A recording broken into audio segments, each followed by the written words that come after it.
ఎవరి భూమి వాళ్ళకి ఇచ్చేయకపోతే ఇదే భూమి సాక్షిగా, ఇదే మట్టి సాక్షిగా చెప్తున్న పొన్నం ప్రభాకర్, ఇవన్నీ ఇప్పుడు ఈ under construction open lands, open plot already 5 ఏళ్ల కింద 8 ఏళ్ల కింద కట్టిన బిల్డింగ్లతో సహా కంప్లీట్ గా 22 ఎకరాలు కలెక్టర్ ఆర్డర్ ఇచ్చింది. కలెక్టర్ ఆర్డర్ అంటే కలెక్టర్ ఇక్కడ కాలు పెట్టకుండా కార్యక్రమం ఖతం చేసింది, అంతేనా?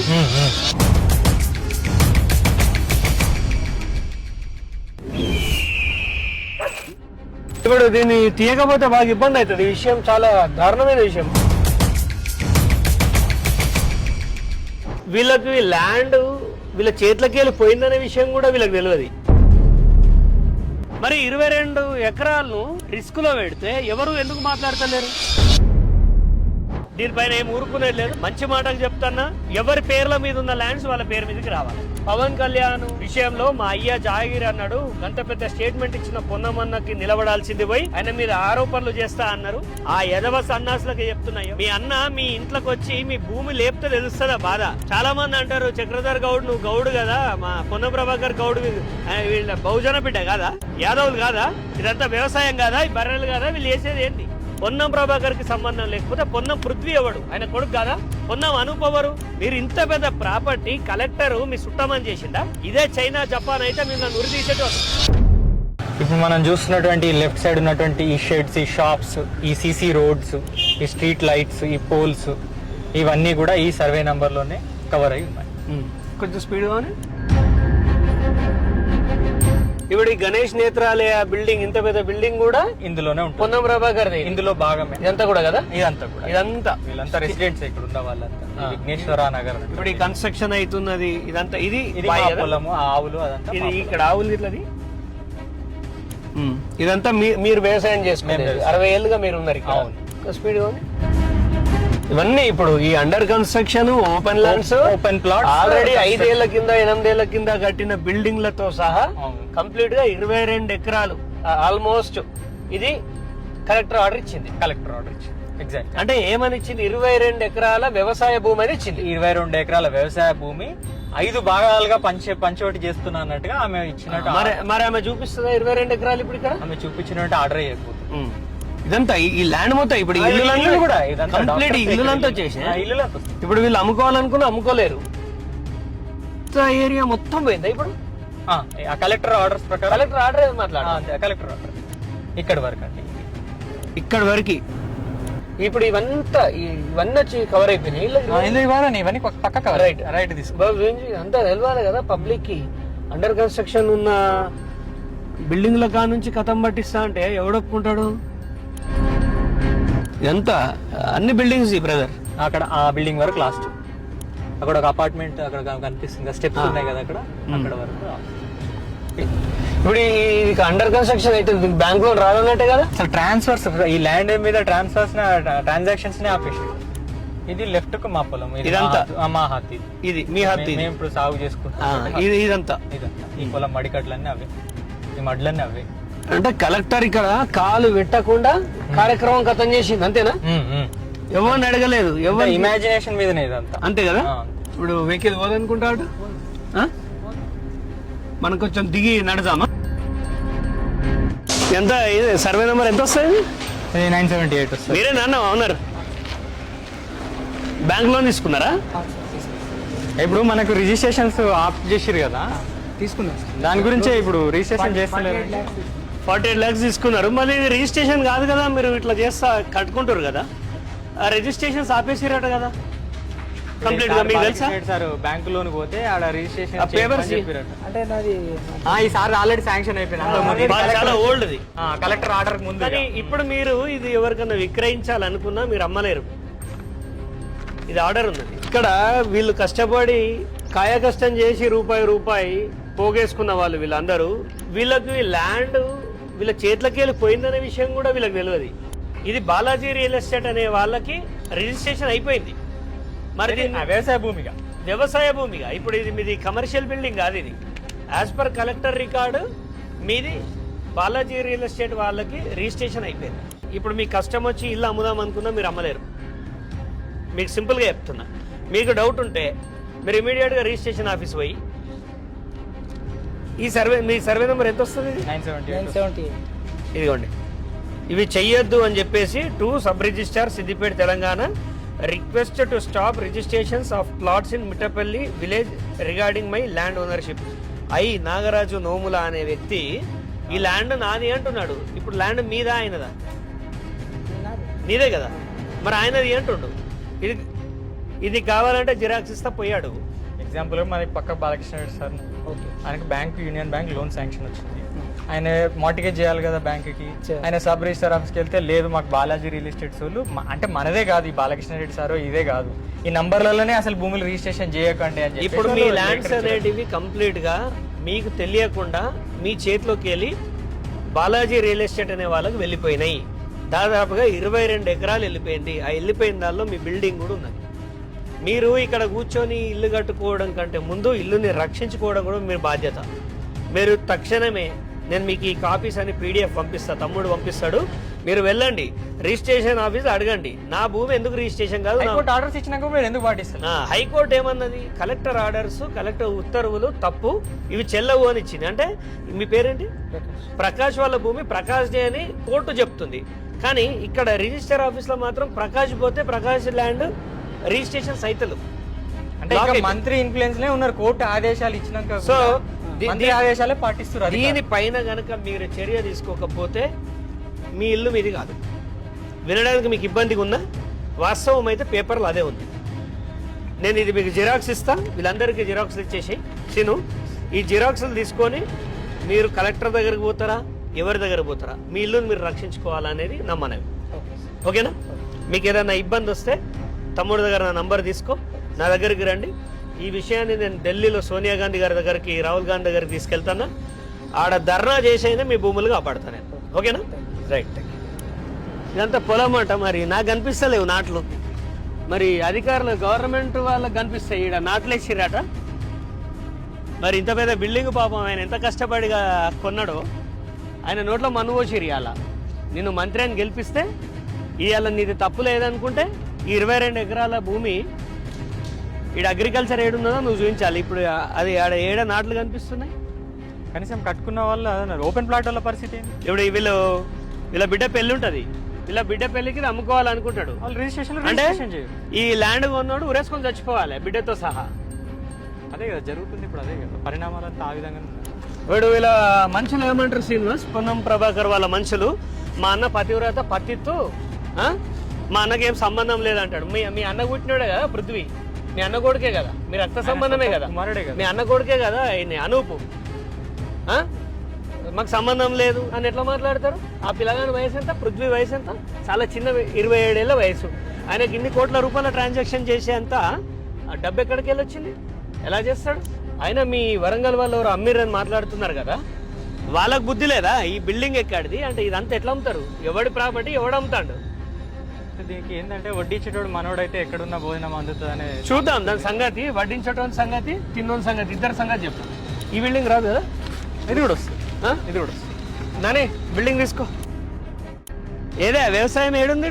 వీళ్ళు ఎన్ని ఫ్లాట్స్ ఉంటాయి కంప్లీట్? 20 ఫ్లాట్స్. 20 ఫ్లాట్లు ఉంటాయా? ఇప్పుడు వీళ్ళందరూ అనాథాల లెక్క రోడ్ల మీద పడిపోవాలి. ఇప్పుడు ఆ పక్క బిల్డింగ్ అంతే, అక్కడ నుంచి ఎండింగ్. అక్కడ నుంచి ఇదంతా ఆ సీసీ సిమెంట్ బ్రిక్స్ తో ఉన్న వాల్ ఉంది కదా, అక్కడ నుంచి రైట్ లెఫ్ట్. ఈ రైట్ సైడ్ లెఫ్ట్ సైడ్ ఈ పలకలేసిన ఓపెన్ ల్యాండ్స్ అన్ని కూడా ఇవాళ బాలాజీ రియల్ ఎస్టేట్ యొక్క కష్టార్జితం అన్నట్టు ఇదంతా.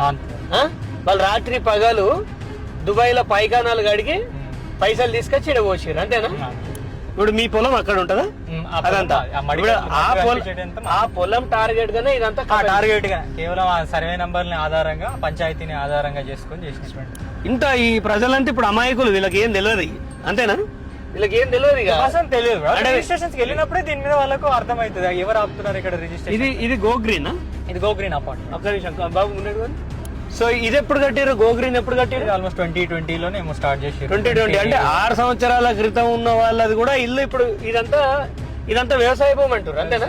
ఒకసారి మాట్లాడాలి వీళ్ళందరితో కూడా, చెప్తాం. వాళ్ళకి చెప్తే వాళ్ళు కూడా వచ్చి, అంటే వాళ్ళకి అవగాహన కూడా లేదు కదా, ఉండాలి. అవగాహన లేకపోతే ఆగమైపోతారు. ఈ బిల్డింగ్ పాపం ఎవరో వైశ్యాలు ఉన్నట్టున్నారు. ఎంత అందంగా కట్టుకున్నాడు. ఇది కూడా ఉందా ఇప్పుడు ఇందులో? మరి ఆయన ఏం చేస్తున్నాడు? వాళ్ళకు అసలు ఇదంతా కూడా వాళ్ళకు ఈ కంప్లైంట్ ఎవరు ఇచ్చారనే విషయం కూడా ఒక నిమిషం ఆగండి. అమ్మ సార్ లేడా? ఎవరున్నారు ఇంట్లో? సార్ వాళ్ళు ఎప్పుడు వస్తారు? వస్తుండా? చక్రధర్ గౌడ్ అన్న వచ్చిపోయింది అని చెప్పు. చక్రధర్ సరేనా? అన్న వచ్చిపోయింది అని చెప్పు సార్కి. అయినా వీళ్ళు ఇంత చలనం లేకుండా ఇంత సైలెంట్గా ఎట్లుంటారు నాకు అర్థం కాదు. ఇప్పుడు సమస్య అంతా ఓపెన్ ప్లాట్స్ వాళ్ళకే ఎక్కువ ఇప్పుడు, ఎందుకంటే అమ్మడము కొనడం. ఇది సేమ్ ఎలా ఉంది తెలుసా? వెలుగుమట్లలోగానే ఉంది ఇది. వాళ్ళు రిజిస్ట్రేషన్స్కి వెళ్తే వాళ్ళందరి పరిస్థితి తెలుస్తుంది. ఇప్పుడు దీన్ని తీయకపోతే బాగా ఇబ్బంది అవుతుంది. ఈ విషయం చాలా దారుణమైన విషయం. ముందుకొని ఇంత పెద్ద ల్యాండ్ తీసుకుంటే ఆయనకు ఆ ప్రభుత్వం ఆయనను బర్తరఫ్ చేయకుండా ఎట్లా ఉంచుకుంటుందో నాకు ఇంకా అర్థమైతలేదు. ఇదంతా ట్రాక్టర్ షోరూమ్ అంతా ఇప్పుడు వైష్ణవి బిఆర్ఎస్ వైష్ణవి బిఎస్ఆర్ వైష్ణవియా ఇదంతా కూడా పోయిందా ఇలానే? ఇందులో ఇప్పుడు ఇదంతా పొలం అన్నమాట. వాళ్ళ రికార్డు ప్రకారం ఇది పొలం. వాళ్ళ ఆర్డర్స్ ప్రకారం ఇది పొలం. ఈ స్వరాజ్ ట్రాక్టర్ షోరూమ్ ఇదంతా సబ్ రిజిస్టర్ ఆఫీసులో దీని మీద రిజిస్ట్రేషన్ ట్రాన్సాక్షన్స్ అలౌ చేస్తున్నారో చేస్తలేరో వెళ్ళి అడుగు, ఎవరు అడిగినా చెప్తారు. ఇప్పుడు వెళ్దాం, ఆడికి కూడా పోయి మాట్లాడదాం. దానికి కంప్లైంట్ ఎవరు ఇచ్చారో కూడా చెప్తారు. వెళ్దాం. మనం ఇక్కడ ఒక 20 minutes చేసుకొని సబ్ రిజిస్టర్ ఆఫీస్కి వెళ్దాం డైరెక్ట్ గా. ఇదంతా ల్యాండ్ లెఫ్ట్ అంతా చూపి. ఇదంతా ఈ పొలాన్ని లేపేయడానికి టార్గెటెడ్ గానే ఇదంతా కార్యక్రమం జరిగింది. ఇదంతా తిప్పి ఇది చాలా ప్రైమ్ ల్యాండ్. దాదాపుగా 150 కోట్లు, 100 నుంచి 150 కోట్ల ప్రైమ్ ల్యాండ్ లో పొన్నం కాన్క్లేవ్ అని కట్టడానికి వీళ్ళని బలిద్దాం అనేది ఒక ప్లాన్ చేసిరు, కానీ అది నెరవేరదు. ఆ గణేష్ నేత్రాలయ అని అంత పెద్ద బిల్డింగ్ అనిపిస్తుంది, అది కూడా వ్యవసాయ భూమి అని అధికారులు ఇస్తే ఇక చైనా అయితే మాత్రం వీళ్ళని ఉరిదిస్తుంది. ఈ మీనాక్షి ట్రేడర్స్ ఇదంతా కూడానా?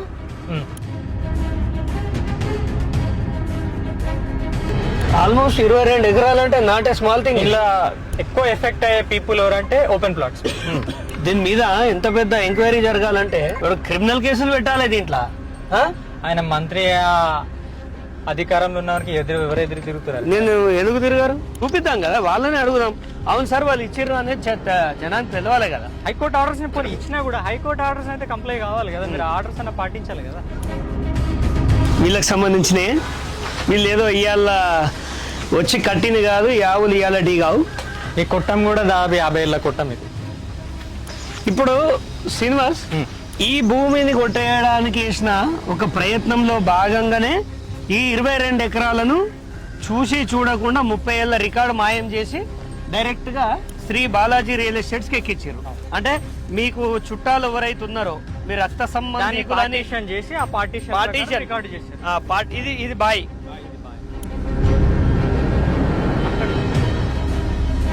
ఇవాళ సోషల్ మీడియాలో కారు కూతలు మాట్లాడతారు చాలా మంది. మా పొన్నం ప్రభాకర్ అన్న పత్తిత్తు మాకేం తెలియదు, వాళ్ళు కొన్నారు. ఎట్లా కొంటావు నువ్వు? దిగి చూడండి, ఇన్ని బిల్డింగ్లు చుట్టుపక్కల ఉన్నాయి, ఇదంతా వ్యవసాయ భూమి అంటే గా మాత్రం తెలియలేంది. నువ్వెట్లా మంత్రి పోయి నువ్వు? ఇట్లాంటి బాయిలు ఉన్నాయా? ఇవాళ చూపియండి, ఇట్లాంటి బాయిలు ఉన్నాయా?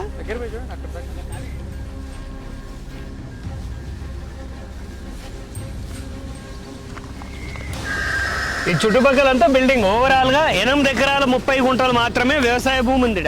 మిగతా ఎక్కడ కూడా ఇంచు కూడా వ్యవసాయ భూమి లేదు. ఇదంతా మనం వ్యవసాయం చేసేదేనా? మీరు చేసేదేనా? అది ఎవరైనా అడిగినా ఇది మీరు తప్ప ఇప్పుడు ఇంకెవరు లేరు. మీ ముగ్గురు పాలు ఉన్నదా ఇలా? ముగ్గురు. మా తాతగారికి ముగ్గురము. సరే ఆడపోయి మాట్లాడదాం. ఇక శ్రీనివాస్కి 8 ఎకరాల 30 గుంటలు ఏదైతే ఉందో ఆ విషయం దీన్ని కొట్టేసే క్రమంలో అధికారులు కళ్ళు మూసుకొని ప్రవర్తించి దాదాపుగా 22 ఎకరాలు బాలాజీ రియల్ ఎస్టేట్స్ కి వేసారు. అంటే ఇప్పుడు అక్కడ ఉన్న గణేష్ నేత్రాలయ బిల్డింగ్ అట్లా ఉన్నది, కానీ ఆన్ రికార్డ్స్ ఏముందంటే అగ్రికల్చర్ ల్యాండ్ అని ఉంది. ఇప్పుడు ఆయన బ్యాంకు లోన్ పోదామన్నా బ్యాంకు లోన్ పోలేడు, పరిస్థితి లేకుండా అమ్ముకుందామన్నా ఆయన అమ్ముకోలేడు. మరి 22 ఎకరాలను రిస్క్ లో పెడితే ఎవరు ఎందుకు మాట్లాడతలేరు? అంటే ఇక్కడ దాదాపు ఒక 150 కుటుంబాలు ఉంటాయా? అపార్ట్మెంట్స్ ఒక 200 వరకు ఉంటాయి. ఒక 200కు అంటే ఒక 1000 మంది ఎఫెక్ట్ అయ్యే పరిస్థితి ఉంది ఇక్కడ. పోనీ వీళ్ళు ఏదో ఎవరు దయ మీదనో డబల్ బెడ్రూమ్లు గవర్నమెంట్ ఇస్తే ఇందిరా మిల్లులు తీసుకున్న వాళ్ళు కాదు వీళ్ళంతా. వీళ్ళ రూపాయి పోగేసి ఎన్నో ఏళ్ళు కష్టపడితే జాగా తీసుకొని రూపాయి కూడా పెట్టుకొని ఇల్లు కట్టుకున్నారు. వీళ్ళు ప్రైవేట్ బ్యాంకుల నుంచి లోన్ తీసుకున్నాడు అన్న. ఇలా భూభారతిలో కొడితే ఆయన భూమి ఏమని వస్తుంది? బాలాజీ రియల్ ఎస్టేట్ ఎవడు? సబ్ రిజిస్టర్ ఆఫీస్కి వెళ్తేనేమో ఈ ప్లాట్స్ మీద బాలాజీ రియల్ ఎస్టేట్ కంప్లైంట్ ఇచ్చారు, రిజిస్ట్రేషన్ చేయొద్దు అని చెప్పేసి అని వాళ్ళు అఫీషియల్ ఒక లెటర్. ఇప్పుడు ఎవరైనా వాళ్ళ బిడ్డ పెళ్లికి భూమి అమ్ముకుందామన్నా, పిల్లల్ని చదివిద్దాం ఎంబీబీఎస్ చేద్దామని భూమి అమ్ముకుందామన్నా అవి రిజిస్ట్రేషన్స్ కావు. ఇప్పుడు అపార్ట్మెంట్ కష్టపడి కడుతున్నారు, దానిలో చాలా మంది బ్యాంకు లోన్లు తెచ్చి కడతారు. ఆ ఫ్లాట్లు అమ్ముకుందామంటే అవి రిజిస్ట్రేషన్ కానప్పుడు దొంగ భూమి కిందకి అయిపోతుంది కదా. మాటలే కాదు, బాలాజీ రియల్ ఎస్టేట్ ఈ ఆర్డర్ జూమ్ చేసి చూపి. ఈ ఆర్డర్ చాలా మంది పొన్నం ప్రభాకర్ అంచర్లు మీ అన్న మీ ఇంట్లోకి వచ్చి మీ భూమి లేపితే తెలుస్తుందా బాధ. చాలా మంది అంటారు చక్రధర్ గౌడ్ నువ్వు గౌడు కదా, మా పొన్నం ప్రభాకర్ గౌడ్ వీళ్ళ బహుజన బిడ్డ కాదా, యాదవులు కాదా, ఇదంతా వ్యవసాయం కాదా, ఈ బర్రెలు కాదా, వీళ్ళు చేసేది ఏంటి అనే సబ్జెక్ట్ చూడండి. Request to stop registrations of plots in Mittapalli village regarding my land ownership. Title అని ఎలా పెట్టాడు చూడండి, రిగార్డింగ్ మై ల్యాండ్ ఓనర్షిప్. ఏడికెళ్ళి వచ్చింది నీకు మై ల్యాండ్? ఇప్పుడు పొన్నం ప్రభాకర్ అంచర్లు ఏమంటారు అంటే శ్రీనివాస్ సింపుల్ గా ఈ జాగా అంతా మాదే, మాకు సవ్యంగా అమ్మితే కొన్నామంటారు. ఎవరు అమ్మిర్రు అంటే మీ రక్త సంబంధీకులు అని నేను చెప్తాను వినండి. మీ రక్త సంబంధీకులు అమ్మిరని అంటారు. ఇవాళ చక్రధర్ మీ వైపు నిలబడి మాట్లాడితే అన్యాయం దిక్కు మాట్లాడుతుండు, పొన్నం ప్రభాకర్కి సంబంధం లేదంటారు. పొన్నం ప్రభాకర్కి సంబంధం లేకపోతే పొన్నం పృథ్వీ ఎవడు? ఆయన కొడుకు కాదా? పొన్నం అనూప్ ఎవరు? వాళ్ళ అన్న కొడుకు అశోక్ వాళ్ళ కొడుకు కాదా? వాళ్ళ వయసు ఎంత? 27 వయసు ఆ అబ్బాయిది. అంటే ఇతని కంటే చిన్నవాడు. 27 ఏళ్ళ పృథ్వీ ఇంత పెద్ద ల్యాండ్. ఈ అన్న ఒక ఇల్లు కొనుక్కోవాలంటేనే ఈ నెల నుంచి ఎంతో ఇబ్బంది పడి బ్యాంకు లోనికి పోతే మీరు ఇంత పెద్ద ప్రాపర్టీ కలెక్టర్ మీ సుట్టమని చేసిండా? ఇదే చైనా జపాన్ అయితే మిమ్మల్ని ఉరి తీసేటోళ్ళు, అధికారులను అందరూ ఉరి తీసేటోళ్ళు. ఈ రకంగా వీళ్ళ భూముల్ని కిరికిరిలు ఇరికించి ఎవడు ఇరికివన్నాడు? ఎవరి అధికారాలు ఎవడు ఆదేశం ఇస్తే చేసింది? పొన్నం ప్రభాకర్ చెప్తే భయపడతామా మేము? బాధాకరమైన విషయం ఏంటంటే హైకోర్టు తీర్పు ఇచ్చినా కూడా వాళ్ళు అమలు ఈ రోజు అంటే దాదాపు ఒక 1 మంత్ అవుతుందా కలెక్టర్ ఇచ్చిన ఉత్తర్వులని ఇంట్రీమ్ సస్పెన్షన్ చేస్తున్నామని హైకోర్టు ఆఫ్ తెలంగాణ చెప్తే ఇక్కడున్న ఆర్టీఓ పట్టించుకోడు, ఎంఆర్ఓ పట్టించుకోడు, కలెక్టర్ పట్టించుకోదు. ఏమమ్మా కలెక్టర్ అమ్మా ఏమనరనుకుంటున్నావా? ఈ దేశంలో ఎలాంటి చట్టాలు ఉన్నాయి మీకు తెలియదా? మీరు ఒక బ్యూరోక్రాట్ అయితేంది?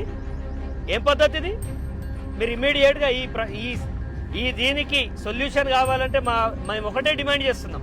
దయచేసి 2022 వరకు 2025 వరకు 2025 మీరు రిజిస్ట్రేషన్ ఈ బాలాజీ వాళ్ళకి చేసే ముందు, పార్టీషన్ చేసే ముందు ఎలా అయితే ఉందో అలా యథాస్థితిలో ఈ జాగాలను ఉంచాలే.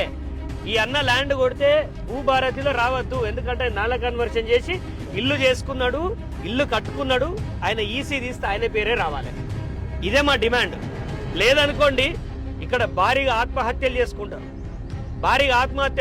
సీఎం రేవంత్ రెడ్డి గారు మీ మంత్రి చేసేది తప్పు, ఇది పద్ధతి కాదు. 1000 మంది ఉన్నారు, 1000 మందితోటి ఒక ర్యాలీ తీసినాం అనుకోండి, మళ్ళీ రాష్ట్ర ప్రభుత్వానికి వచ్చిన మరక అట్లిట్లా కాదు. అండ్ చాలా మంది అంటారు బీసీ నేత, ఆయన బీసీ నేత అయితే దొంగతనాలు చేయమనమా? మేము కాదా బీసీలం? వీళ్ళంతా బీసీలు కాదా? ప్రతి ఒక్కడు మన గౌడ బిడ్డ రెడ్లు దొంగతనం చేస్తలేరు అంటే, అరే నా కాన్స్టిట్యున్సీ వచ్చి చేయమను. ఎవరినైనా వంగవేడిదంతా నగరాలు చేస్తున్నారా? మేము ఢిల్లీ వేదికగా చలో ఢిల్లీ ప్రోగ్రాం పెట్టుకుంటున్నాం. ఈ బాధితులందరినీ తీసుకుపోతాం. వీళ్ళ ఆస్తులు, వీళ్ళు నానా కష్టాలు పడి ఇంట్లో ఒక ఆడపిల్లుంటే ఈ భూమి ఉంది నాకు, నా బిడ్డ పెళ్లి దీంతోటే చేస్తా అని ఆ తండ్రి 1000 ఆశలు పెట్టుకుంటే ఆ బిడ్డ తండ్రి ఏడవైజ్ అవ్వాలి. అయినా పొన్నం ప్రభాకర్ నువ్వు ఎక్కడ ఉన్నవే? కరీంనగర్ ఓనివి, హుస్నాబాద్కి వచ్చినావు. సరే నువ్వు మంత్రి అయినావు, మా కోసం కాలే.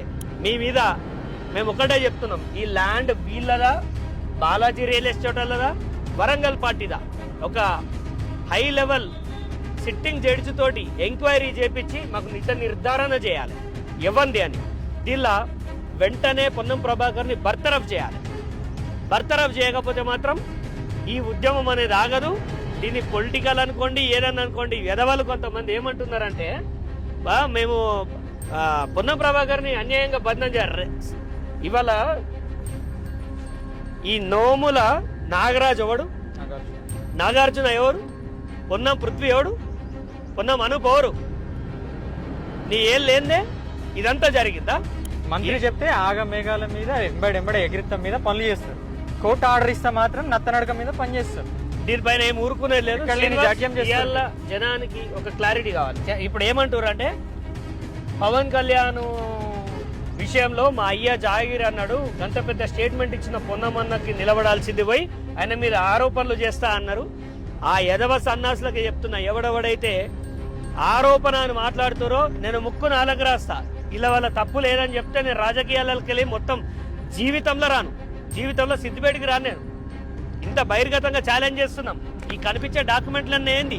ఇవన్నీ ఎవరు తయారు చేసాడు? మేము తయారు చేసామా? నీకు భజన చేసుకోవాలనిపిస్తే పోయి మీ అన్న కాళ్ళు విసుక్కోరా భయ్. నీ అమ్మది పుస్తెల్లే తెంపి ఒక చైన్ స్నాచర్ గారు తెంపకపోతేనే నీ పానమంతా కొట్టుకుంటుంది. 1000 మంది ఆడవాళ్ళిడ, 1000 కుటుంబాలు. దీనిపైన బాధ్యత లేని బేవర్సన కొడుకులు గాంజా బ్యాచ్ ఎవడేం మాట్లాడినా ఏ పవన్ కళ్యాణ్ ఇష్టతోటి మాకు సంబంధం లేదు. మాది జీవన మరణ సమస్య, మాది అస్తిత్వ పోరాటం. మా భూమి మాకు కావాలి. మా భూమి ఇవ్వకపోతే మాత్రం పొన్నం ప్రభాకర్ నీ డ్రామాలు ఆపేసాయి. తెలంగాణ అయ్యా జాగిరి అంటున్నావు. నీ అయ్యా జాగిరి అనుకునే కావచ్చు ఈ భూమిలోకి వచ్చినావు. కానీ మంచితనానికి మా అయ్యా జాగిరి అనుకోవచ్చు, కానీ ఇలా పేదల భూములు కొట్టేస్తా అంటే మేము ఊరుకోము. ఈ రోజు నువ్వు చేస్తున్నది నీకు ఒక్కటే అల్టిమేటం ఇస్తున్నాం. ఈ ల్యాండ్ వదిలేను, ఈ ల్యాండ్ వదిలేసి మమ్మల్ని వదిలేయి. నేను నిన్ను వదిలేస్తా, నేను కూడా వదిలేస్తాను. నువ్వు ఈ టాపిక్ మొండిగా పోతే ఈ మధ్య కేంద్ర మంత్రికి ఇట్లే మొండిగా పోయి పాపం ఆయన చాలా కష్టాలు పడ్డాడు. ఎవరినో కాపాడదామనే క్రమంలో ఆయన చాలా ఇబ్బంది పడ్డాడు. తర్వాత నువ్వే ఆయన విషయంలో నేను మాట్లాడలే, కానీ నిన్ను మాత్రం చీల్చి చెండాడతా. ఈ ల్యాండ్ వదిలేయకపోతే మాత్రం ఊరుకునేది లేదు. హుస్నాబాద్లో గ్లాస్ బ్రిడ్జ్ కట్టుకోనీకి, లవ్ గుర్తులు పెట్టుకోనీకి ఈడ పేదల భూములన్నీ పోతున్నాయ్యా. నువ్వు హుస్నాబాద్లో గ్లాస్ బ్రిడ్జ్ కట్టి ఆడ వడ్లార పోసుకోమంటావేంది? నువ్వు ఏం చేస్తావో తెలియదు. నువ్వు కలెక్టర్కి చెప్తావా, చీఫ్ సెక్రటరీకి చెప్తావా, పోయి రేవంత్ రెడ్డి కాలు మొక్తావా? మా భూములు మాకు కావాలి, మా భూములు మాకు ఇయ్యకపోతే నీ జీవితంలో ఊహించవు, నీ జీవితంలో ఊహించవు. రాజకీయంగా నీకు బతుకు లేకుండా చేస్తాం. ఢిల్లీ వెళ్దాం. ఢిల్లీలో నేను మాట్లాడే వాళ్ళతో మాట్లాడినా, రాహుల్ గాంధీ దగ్గర నాకు కావాల్సిన వాళ్ళు చాలా మంది ఉన్నారు. వాళ్ళ ఇంటి ముందర ధర్నా చేస్తా బిడ్డ. నీ సంగతి చూస్తాం. నీ మంత్రి పదవి ఊడిపోయిన తర్వాత కుక్కలు దేకాయి.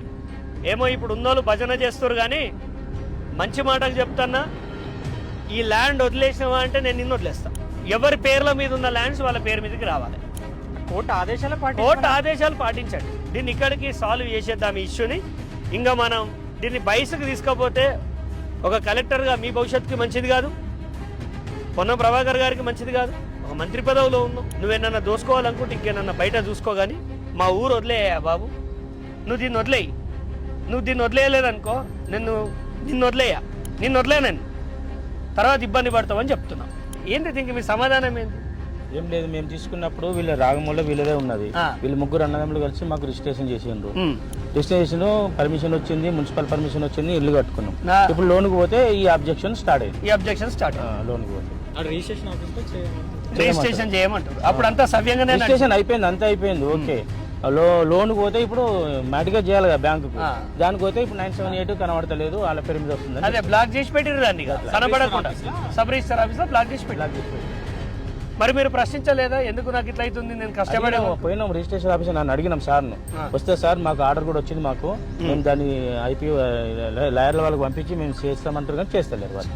ఇవాళ సిద్దిపేట ఒక్కసారి మీరు ఆలోచించాలి. ఇవాళ వీళ్ళకి వచ్చిన కష్టం మాకెందుకులే అంటే రేపు మీ అందరికి వస్తుంది. మన ఊరు శ్రామికుల ఊరు సిద్దిపేట. ఎవరిని జోలికి పోం మనం, మన బతుకులేందో మనం బతుకుతాం. అలాంటి మనకి మన వాళ్ళకు ఒకరికి కష్టం వచ్చిందంటే ఖచ్చితంగా మనం అంతా నిలబడాల్సిన అవసరం ఎంతైనా ఉంది. వాడెవడు భూమి మీదకి వెళ్ళి 10 కాళ్ళు వేసుకొని పుట్టలేదు భయపడనీకి. పోరాడితే పోయేది ఏం లేదు. చక్రధర్ మీ ముందటుంటాడు. రాజకీయం అనుకోండి, వేరే ఏదన్నా అనుకోండి. ఇప్పుడు ఇది మీ ఇల్లు? అదే మా ఇల్లు. ఇది ఎప్పుడు కట్టారు? ఇది 2019లో కట్టాము. 2019లో. మీ ఫాదర్ ఏం చేస్తారు? Father government employee. ఇప్పుడు గవర్నమెంటా లేకపోతే రిటైర్డ్? సో ఆయన సేవింగ్స్ తోటి ఇల్లు కట్టుకున్నాడు ఆయన 2019లో. ఇది ఇల్లు ఎప్పుడు మీరు అంటే జాగా ఎప్పుడు కొన్నారు? అరౌండ్ 2000. అంటే 25 ఏళ్ల క్రితం కొన్నారు. 25 ఏళ్ల క్రితం కొన్న జాగా ఇవాళ ఏం చూపిస్తుందంటే భూభారతిలో అగ్రికల్చర్ ల్యాండ్ అని చూపిస్తుంది, అంటే మీది కాదు అని. ఒకవేళ మీరు ఇల్లు అమ్ముకోవాలనుకున్నా మీరు అమ్ముకునే పరిస్థితి లేదు. మీరు ఏంటంటే ఈ ఇల్లు రిజిస్ట్రేషన్ కావద్దు అని దీన్ని ప్రొహిబిటెడ్లో పెట్టేసి. సో దీనిపైన మీరు ఖచ్చితంగా రిజిస్టర్ ఆఫీసర్ కన్సల్ట్ కావాలి. కన్సల్ట్ అయ్యి నా ప్రాపర్టీ దొంగతనం చేసిన దొంగ నా కొడుకోవడానికి అడగాలి, అంతే, ఖచ్చితంగా అడగాలి. ఎందుకంటే ఇది మీ డాడీ యొక్క హార్డ్ ఎర్నింగ్ మనీ. మీ నాన్న కష్టార్జితంతో ఆయనకు వచ్చిన డబ్బులతోటి రిటైర్మెంట్ తర్వాత ఆయన సేవింగ్స్ తోటి కొనుక్కున్న ఒక ల్యాండ్. మరి ఇప్పుడు బాలాజీ రియల్ ఎస్టేట్ వాళ్ళది అంటారు, వాళ్ళకి మీరు ఏం చెప్తారు, ఏం అప్పీల్ చేస్తారు? యాక్చువల్లీ దీనిపైన చాలా బాగానే ఫైట్ చేసినారు, అన్ని జరిగినాయి. బట్ స్టిల్ దీనికి ఆల్రెడీ హైకోర్టు కూడా అప్రూవ్ చేసింది, అన్ని డీటెయిల్స్ ఇచ్చింది, మనకే ఫేవర్ గా ఇచ్చింది. సస్పెన్షన్ ఆమె నడవదు అని సస్పెండ్ చేసింది, అంటే మనకే ఫేవర్ గా వచ్చింది. మరి బట్ అది ఇంప్లిమెంట్ అయితలేదు కదా. అదే ఇప్పుడు ప్రజెంట్ నేను కూడా అడిగేది అదే. So government already high court approve చేసింది కాబట్టి సో దీన్ని కొంచెం గ్రాంటెడ్గా తీసుకోకుండా కొంచెం గవర్నమెంట్ రూల్స్ని పాటిస్తే and that will be very good. నేను అదే ఎక్స్పెక్ట్ చేస్తున్నాను. సో ఇప్పుడు మీరు ఎంతమంది ఇంట్లో? ఫాదర్కి? నేను మా చెల్లి మ్యారేజ్ కుందా? మ్యారేజ్ అయిపోయింది. ఇది ఇట్లా ప్రతి కుటుంబంలో ఆయన ఏమన్నా రియల్ ఎస్టేట్ వ్యాపారి కూడా కాదు, ఆయన రిటైర్డ్ ఎంప్లాయీ, కష్టార్జితం. ఇందాక నాకు కలిసిండు, బయటికి వెళ్ళిండు ఆయన. కష్టార్జితం మీద బతికేటోళ్ళు వాళ్ళు. ఈ అబ్బాయి రేపు ఫ్యూచర్ మీద ఎన్నో కళలు ఉన్నాయి. ఇలాంటి వాళ్ళందరినీ ముంచి పారేస్తాను, నేను మంత్రినై అని చెప్తా అంటే ఇది సిద్దిపేట ప్రజలు ఎవరు ఒప్పుకునే పరిస్థితి అయితే లేదు. అది క్లారిటీగా తెలిసిపోతుంది అండ్ మార్కెట్లో కూడా అందరికి తెలుసు. బట్ స్టిల్ ఇది పాటించకపోతే అది మీకే బాగుండదు. అండ్ మేము ఖచ్చితంగా ఫైట్ అయితే చేస్తాము. బట్ స్టిల్ మీరు కొంచెం దాన్ని ఫైట్ చేయకుండా క్లీన్ షీట్ ఎట్లుందో అట్లే మెయింటైన్ చేస్తే బాగుంటుంది.